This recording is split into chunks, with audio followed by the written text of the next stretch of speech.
안녕하세요. 터키 억터키 한시혜입니다. 혜님들 65회 안 나온다고 폭동을 일으킨다고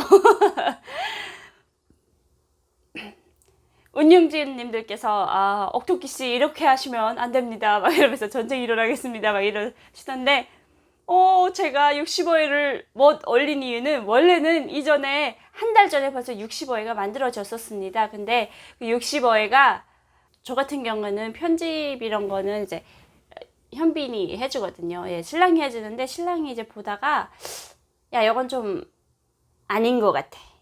해서 이제 태빵 맞았습니다. 네. 그래서 오늘 65회는 결국에는 이제 억터키 혼자서 찍게 됐습니다. 오늘 65회는 바로 본론으로 들어가면요. 태국 국경 넘기 10분 전으로 다시 돌아갑니다. 그 10분 전부터 저한테는 공포랑 무서움이 확 그때를 생각하면 지금도 떠올리고 싶지는 않은데요. 일단 우리 햇님들께 재미있게 코믹스럽게 얘기를 해드릴게요. 제가 10분 전에 그 차를 깜빡이를 딱 세우고 이제 깜빡이를 켜고 이제 갓길에 딱 세웠는데 그때부터 이제 통화가 시작되더라고요. 뭐 얘기를 하는데 저는 하나도 못 알아듣겠어요. 근데 이제 신랑이 알아듣더라고요. 그러면서 정말 내 귀에 들릴까 말까 하게 하고 한숨을 쉬는 게 보였어요. 그래서 이게 뭔가 안 좋은 일이 있구나 얘기를 했는데 전화를 딱 끊고 이 친구가 딱 돌아서더니 북한 사람들이 나를 잡으려고 아까 제 존재가 그렇게 큰 줄은 몰랐죠. 저를 잡으려고 거의 국경에 싹 다 풀렸대요. 그러면서 캐리어까지 뒤진다고 그런 얘기를 하더라고요. 그러니까 저 같은 경우에는 너무 공포스러웠어요. 이런 일이 나한테 난다고 생각하니까 내 혼자 감당하기엔 너무 힘든 거예요. 어떡하지? 내가 일을 쳤구나 이런 생각이 들면서 언젠가 잡히면 나는 죽어야 되겠다 이런 생각까지 하면서 그때는 나 무조건 이거 넘어야지 이런 생각도 없었던 것 같아요. 그냥 잡히면 죽어야지 이 생각이 제일 먼저 들었어요. 저희 신랑을 딱 보니까 그럼 우리 여기서 며칠을 좀 더 있어야 될 것 같다. 이제 지금 그러니까 완전 북한 사람들 입장에서는 이때가 골든타임인 거예요. 근데 저희의 골든타임은 원래 그 튀는 시각에 바로 이제 국경을 넘어야 되는데 그거를 못 넘다 보니까 어중간하게 이제 하루를 거기에 있다 보니 시간을 벌어준 거예요. 북한 사람들한테. 근데 북한 사람들 입장에서는 골든타임이다. 왜냐면 국경에 다 알아봤거든요. 비행기 티켓 다 알아보고 아마 해볼 거 다 해봤을 거예요. 공항 쪽에도 알아봤고 막 어느 호텔에도 알아봤고 이제 이 사람들 그러니까 저희 신랑 행적을 추적해서 오다 보니 국경은 아직 못 넘었구나라는 이제 이게 더달한 거죠. 그래서 바로 비상연락망을 풀어서 국경을 앞뒤로 이제 비행기면 비행기, 그러니까 이제 비행기를 뜨는 경우도 있고 아니면 이 태국이 가까우다 보니까 거기 국경을 넘는 경우도 있어요. 근데 여건이 없다 보니까 제가 여건 없이 비행기 탈 확률은 적거든요. 근데 걸어서 입국 왔다 갔다 할 수 있는 그 육로가 있거든요. 거기는 무조건 간다고 생각하고 거기다 이제 다 풀어놓은 거예요. 저희 신랑이 지금도 하는 얘기가 뭐냐면요. 우리가 그때 판단을 너무 잘못했다고. 판단 첫 번째, 저희가 제일 첫 번째 세웠던 계획이 뭐냐면 티는 즉시 바로 넘는다. 왜냐면 따라오기 전에 니네가 아무리 빨라도 뭐 비행기를 따라오겠어? 내가 튄 순간부터 바로 넘으면 100% 성공. 그리고 이게 조금 위험할 것 같다 하면 아예 한 몇 년 동안을 거기에 잠자고 숨어 있는 거. 그래서 얘가 나갔나 안 나갔나 이 정도 됐을 때 넘는 거. 근데 이게 말이 쉽지 몇 년을 거기서 어떻게 살겠습니까? 우리가 두더지도 아니고. 근데 그 타임을 다 이제 놓쳐버린 거죠. 그래서 저희 입장에서는 저희 골든타임을 놓치고 정말 어중간하게 하루를 있다가 넘게 됐습니다. 근데 그 사이에 벌써 깔리고 나는 포기하고 그랬는데 그때 저희 신랑 입장에서는 정말 부담감, 압박감, 중압감이 장난 아니었대요. 저 이제 훗날에 가서 저한테 얘기를 하는데 오빠 그때 어땠어? 이러니까 나도 인간인데 무섭지. 내 인간인데 무서운데 내가 너무 막 바르르 떨고 이러니까 내 눈이 평생에 그런 눈빛은 내가 다시 못 볼 것 같다라고 얘기를 하는 게 너무 겁에 질려 있더래요. 자, 그러니까 우리 오빠가 뭐라고 이제 뭐 이렇게 한번 말하려고 제스처를 취하면 눈이 막 파르르 이렇게 떨리는 게 보이더래요. 그래서 어떤 얘기를 하냐면 네가 자기 목마를 탄 것 같은 느낌? 이 여기 어깨에 그러니까 이 여자의 인생이 나를 목마탄 느낌이더래요. 그래서 아무 얘기도 이제 저 앞에서는 내색을 하지 않으려고 엄청 노력을 했던 것 같아요. 근데 저 같은 경우는 또 내가 너무 오빠 나 무서워 뭐 이러면 오빠가 힘들어할까봐 나도 이제 입 다물고 나는 안 무서워.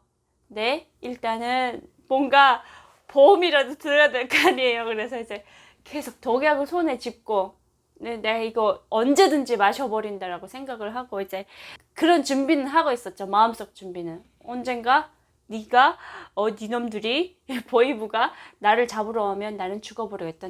내가 거기 끌려가서 처참한 걸 당하는 바에는 차라리 죽어버리는 게 깨끗하다 이렇게 생각을 했거든요. 신랑이 했던 말이 있잖아요. 우리 하루만 살아보자라고 했었는데 정말 현님들 이게 사람이 참 이기적인 게 뭐냐면 하루 사니까 이틀 살고 싶고 3일 살고 싶고 이러더라고요.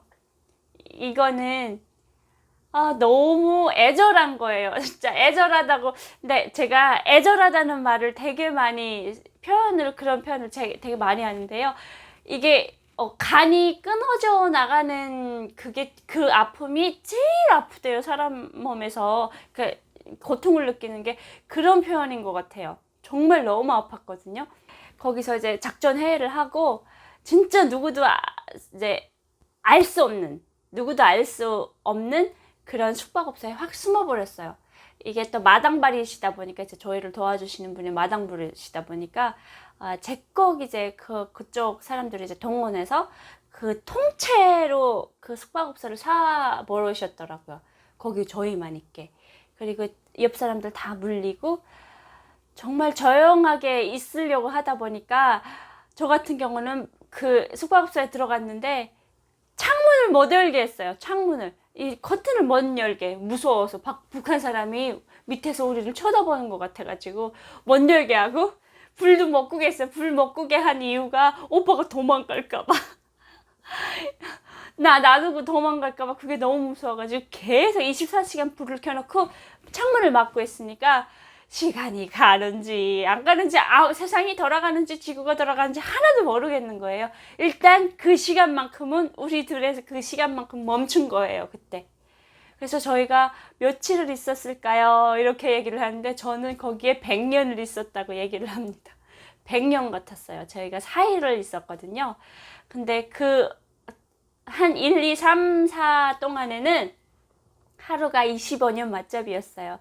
밥을 먹는데 먹는 것 같지 않고 이제 저 도와주셨던 분이 정말 맛있는 거를 어떻게라도 좀 해보려고 맛있는 거 이것저것 사다 줬는데 둘이서 상이 없으니까 캐리어 이제 저희 오빠가 사갔던 저 준다고 이제 예쁘게 사갔던 이제 그 캐리어 위에 둘이 이렇게 밥 하나를 넣고 서로 말은 안 하지만 너무 힘든 상황이라서 오빠 나 무서워 우리 언제가 이런 말을 하면 무너질 것 같아서 서로.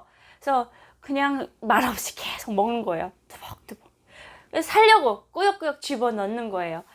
그러면서 이제 저희 신랑이 되게 미식가거든요. 근데 입맛이 변했습니다. 그때는 아무 맛도 못 느끼겠더래요. 근데 그것도 저도 같은 심정이었고 그래서 이제 살이 둘이 쫙쫙 빠지기 시작했는데 다이어트가 직방이었습니다. 다이어트가 저희 신랑 거의 10kg가 빠졌어요. 그리고 저는 이제 41kg 제 인생 최저 몸무게를 찍었죠. 41kg가 됐죠. 41kg가 돼가지고 누가 보면 그때 이제 제가 이제 국정원에 딱 들어갔는데 국정원 선생님이 어떤 얘기를 하셨냐면 무슨 예쁜 해걸바가지 하나가 들어오는 것 같아요. 삐쩍 마른 애가 정말 한 대 빵 차면 저기 넘어질 것 같은 애가 들어오더라, 이렇게 얘기를 하시더라고요. 제 첫인상에 대해서. 근데 저는 제가 그때 그렇게 살이 빠졌다고는 생각도 못했어요. 그렇게 해서 저희가 거기서 3, 4일을 있다가 사람이 진짜 무지멍매하게 그렇게 언제까지 있겠어요. 오빠가 이제 빡 힘을 주고 일어난 거죠. 나는 여기서 살아야 되겠다. 나는 무조건 너를 데리고 가서 대한민국에서 행복하게 살 거다, 이런 이제 확신을 탁 하고, 오빠가 먼저 이제, 저 같은 경우는 뭐 아무것도 모르잖아요. 그러니까 오빠가 이제 아는 지인들 통해서 이제 전화를 막 걸어서 끝끝내 이제 섭외를 하는데, 뭐를 섭외를 하냐면 차 한 대를 섭외를 합니다. 근데 이제부터 이제 저희를 도와주셨던 분들은 그 국경을 넘을 수 없어요. 그분들은 이제 여기까지가 이제 끝인가, 여기까지가 끝인가, 뭐 저희를 도와주셨고 저희 신랑이 다 인사를 다 했습니다. 진짜 너무 고맙다고. 그리고 저 같은 경우에는 저도 너무 고마워서 뭐라도 지금 해주고 싶은데 저한테는 진짜 아무것도 없었어요. 아무것도 없었고 손에 집었던 11불이 있었습니다. 그게 뭐냐면 시장을 이제 탈출할 때 집었던 속옷이랑 이 주먹에 쥐었던 11불. 그 11불 제가 한번 보여드리겠습니다. 바로 이 돈인데요. 이게 바로 그때 제가 이게 지금 너무 아까워서 쓰지를 못하고 있어요, 형님들. 이거는 정말 역사적 증거가 있는, 제가 이제 수정이가 한 시집 갈 때쯤에 이거 덮어서 줄 겁니다. 이 돈이 너를 생기게 한, 뭐 이렇게 11불을 이렇게 손에 이렇게 꼭꼭 쥐고 있던 내 총재산의 전부, 예, 이 돈이었는데, 이 돈 11불이 뭐 얼마 안 되잖아요. 그래서 제가 이건 못 드리겠고, 일단 너무 고마워서 어떡하겠어요. 뭐라도 인사를 하고 싶은데 오빠가 다 했다고 하는데, 그래도 내 마음을 전하고 싶어서 제가 목걸이를 풀었습니다. 그때 끼고 있던 이제 목걸이가 금이다 보니까, 예, 조금 비싼 목걸이였는데 그걸 풀고 지금까지 나를 도와줬던 그 친구한테 이제 손에 집어줬어요. 그래서 내가 줄게 이거밖에 없다고, 앞으로 여자친구 생기면 이거 꼭 선물하라고, 그래서 내 목숨 살려주셔서 너무 감사하다고 이제 인사를 하고 그걸 이제 지어주고, 그분들은 보내고, 저희가 이제 섭외해서 이제 온 차가, 이게 뭐냐면 저는 돈차라고 얘기를 하는데 돈을 정말 상상도 못할 정도로 주고 섭외한 차였어요. 왜냐면 내 목숨, 우리 신랑 목숨이 왔다 갔다 하는 판이니까 저희 신랑이 엄청난 값을 불렀는데 그 돈을 준다고 하고 이제 바로 섭외를 해서 그 차를 잡아 탄 겁니다. 그리고 여기서 이때까지 도와줬던 그 친구들은 돌려보내고 안녕히 가세요, 잘 사세요 이러면서 이렇게 인사를 하고, 저희는 이제 무사히 그 차를 타고 이제 국경을 넘게 됐습니다. 근데 그 국경을 넘는데 저는 아직도 기억이 나는 게 뭐냐면 그냥 오솔길이에요. 오솔길 덤브레 그 오솔길 그냥 이렇게 꼬불꼬불한 길을 갔는데 한 30분 40분을 달렸나? 열심히 달렸어요. 딱 달렸는데 저한테 하는 얘기가 여기가 타일랜드래요. 그래서 여기가 태국이라고 얘기를 하면서 너희 여기 태국이야 이렇게 하면서 국경 넘었어 얘기를 하는 거예요. 그래서 제가 야, 나 살았다 이러면서 막 박치면서 오빠한테 하이파이를 하면서 오빠 우리 살았다 하면서 제 박수를 팍 쳤습니다. 그래서 제가 이젠 살았구나, 오빠 나 살았구나 막 이렇게 생각을 했는데, 살긴 뭐 살아, 이제부터 파도의 연속은 계속되고 있었죠. 저는 그때까지만 해도 이제 살았다고 생각을 했는데 아니었습니다. 그 이야기는 그 태국에서부터의 이야기는 다음 시간에 들려드리도록 하겠고요. 만약에 오늘 영상이 좋으셨다면, 안 좋으셨다면 구독과 좋아요 꾹꾹 필수입니다. 누르시는 거 아시죠? 안 누르시면 옥토끼한테 혼납니다. 네, 우리 햇님들 오늘 영상 봐주셔서 너무너무 감사드립니다.